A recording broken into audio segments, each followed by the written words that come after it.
10 سال بھی ہے، 13 سال بھی ہے، 17 سال بھی ہے، آپ صرف ایک ہفتہ کسی کی اس طرح غلامی نہیں کر سکتے۔ کرنے والے کر گئے تو نام غوث برابر ہے، شان غوث اعظم بن گئی۔ یہ ان کے ابا جی کی بات بتا رہا ہوں، والد صاحب رحمۃ اللہ علیہ۔ تو انہوں نے کہا جی مجھے منظور ہے، 1 سال گزر گیا، 2 سال گزر گئے۔ قبلہ ہمارے ابا جی حضور رحمۃ اللہ شیخ الحدیث، جن سے ہم نے سب باتیں سیکھی، کتابیں پڑھی ہیں، وہ فرماتے تھے کہ جب 2 سال گزرے نا، سال گزرا 2 سال، پھر جاتے تھے حضور معافی، وہ وقت پورا ہو گیا، کرتے کراتے وہ قبلہ روشن والی بات ٹھیک ہے 10 سال، جب 10 سال گزر گئے، فرض کر لے 10 سال گزر گئے تو حضور اب معافی کا وقت آگے معاف فرما دیں۔ نہیں جی، اب ایک اور کام ہے، وہ بھی ایک شرط ہے میری، اور وہ شرط آپ سنیں، عقل دنگ رہ جائے گی۔ پھر جو یہ تو بکواس کرنے والا بکواس کرتا ہے نا، نعوذ باللہ وہ ہمارے جیسے ہیں، پھر ذرا کمپیریزن کیا کرو، عقل کے ترازو میں تولا کرو کہ کہاں غوث اعظم اور کہاں ہم نکمے، پھر پتہ چلتا ہے۔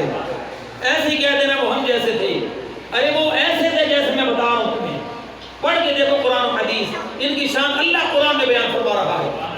تو 10 سال گزرنے کے بعد انہوں نے فرمایا کہ میری دوسری شرط، اور پتہ نہیں آگے تیسری بھی ہو، پتہ نہیں چوتھی پانچویں بھی ہو، لیکن ان کی قسمت اچھی کہ دوسری شرط پہ کام ہو گیا۔ بھئی معاف کرنے والے کی مرضی ہے نا، 1 سزا دے، 2 دے، 10 پنش کرے، نہ معاف کرے، ہوتا ہے ایسا۔ فرمایا کہ آخری شرط، چلو دوسری شرط ہے، اس پر عمل کر، پھر میرے پاس آنا، پھر میں دیکھوں گا۔ تو شرط کیا ہے؟ میری ہے بیٹی، ہاتھوں سے لنجی، پاؤں سے لنگڑی، کانوں سے بہری، آنکھوں سے اندھی، اور زبان سے گونگی۔ تو تمہیں اس سے نکاح کرنا ہوگا، شادی کر کے گھر بسانا ہوگا۔ چوتھائی صاحب سمجھ لیا، بڑے فاضل بندے ہیں، اللہ والے صاحب کے خاص چاہنے والوں میں سے، سارے بڑے محبت والے۔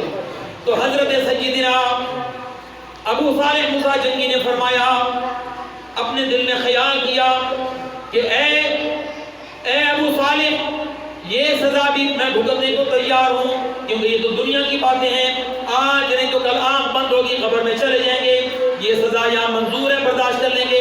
قبر میں میرے آقا جب آئیں گے، ان کا سامنا پھر کیسا کروں گا؟ جب میدان محشر قائم ہوگا، اللہ کا سامنا کیسے کروں گا؟ تو یہ شرط بھی منظور، تو منظور کر لی، نکاح ہو گیا، سب کچھ ہو گیا۔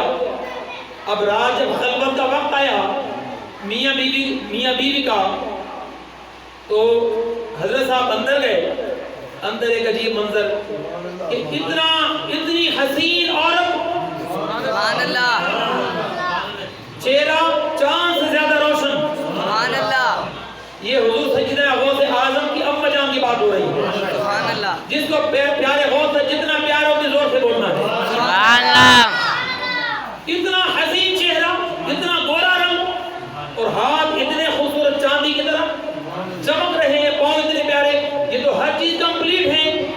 تو دل میں پھر ڈر گئے کہ لگتا ہے میں کسی غلط جگہ آ گیا ہوں، میری بیوی تو وہ تھی۔ واپس چلے گئے، رات بار گزاری عبادت میں۔ صبح وہ جو دلہن صاحبہ تھی، انہوں نے بھی بتایا کہ دلہا صاحب آئے تو تھے، زیارت تو میں نے کی ہے، قریب نہیں آئے، یہ ادھر مصلے پر، وہ ادھر مصلے پر۔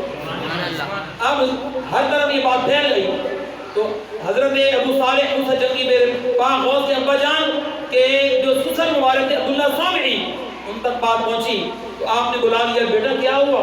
حضور آپ نے تو فرمایا تھا یوں لنگڑی لولی فلاں فلاں، یہ تو اتنی حسینہ کہ آج تک میں نے زندگی میں دیکھی نہیں۔ سبحان اللہ، اب انہوں نے فرمایا یہ گونگی اس وجہ سے ہے، اس کی زبان سے قرآن و حدیث کے علاوہ کوئی بات نکلتی نہیں ہے، یہ کوئی بات اور نہیں کرتی، جب بھی بولتی یا قرآن یا حدیث، یہ نبی اللہ کا فرمان، یہ نبی پاک کا درود و سلام۔ یہ لنگڑی اس لیے ہے کہ یہ گھر سے باہر قدم ہی نہیں رکھتی، اور ہاتھ جو میں نے بتایا لنجے ہیں، اس کے ہاتھوں سے کبھی کسی کو تکلیف ہی نہیں پہنچی، جب بھی پہنچا ہے فائدہ ہی پہنچا ہے۔